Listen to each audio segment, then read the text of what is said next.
Bonjour, dans cette vidéo, je vais vous présenter une analyse de la communication non verbale d'un leader majeur de l'histoire contemporaine, Nelson Mandela.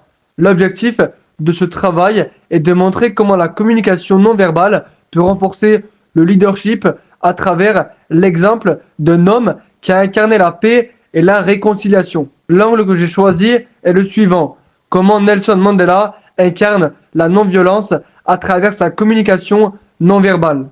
Nelson Mandela n'est pas seulement connu pour ses discours, mais pour la manière dont il les porte physiquement. Après 27 années de prison, il apparaît devant le monde sans haine visible, sans geste de colère, mais avec une attitude profondément maîtrisée. Son corps devient alors un outil de communication à part entière, capable de transmettre des valeurs de calme, de dignité et de respect. Tout d'abord, la posture. Nelson Mandela adopte une posture droite, stable et ouverte. Son dos est droit, ses épaules sont détendues et son torse reste ouvert face au public. Cette posture traduit une autorité naturelle mais sans agressivité.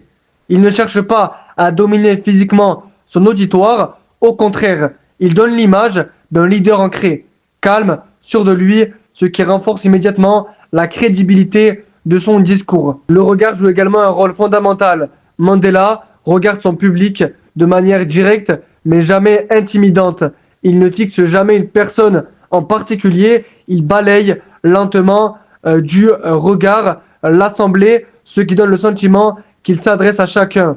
Son visage est très maîtrisé. Les expressions sont sobres, sans excès émotionnel, ce qui reflète une grande discipline personnelle. Cette maîtrise du visage inspire le respect et crée un climat de confiance. La gestuelle de Nelson Mandela est aussi très significative. Ses gestes sont lents, mesurés et précis. Il évite tout mouvement brusque ou trop ample qui pourrait être perçu comme agressif ou dominateur. Ses mains sont souvent visibles, avec les paumes ouvertes, ce qui symbolise la transparence et l'ouverture au dialogue. Cette gestuelle renforce l'idée d'un leadership fondé sur l'écoute, le respect et l'apaisement. Ce qui rend la communication de Mandela particulièrement puissante, c'est la cohérence totale entre ses paroles et son langage corporel.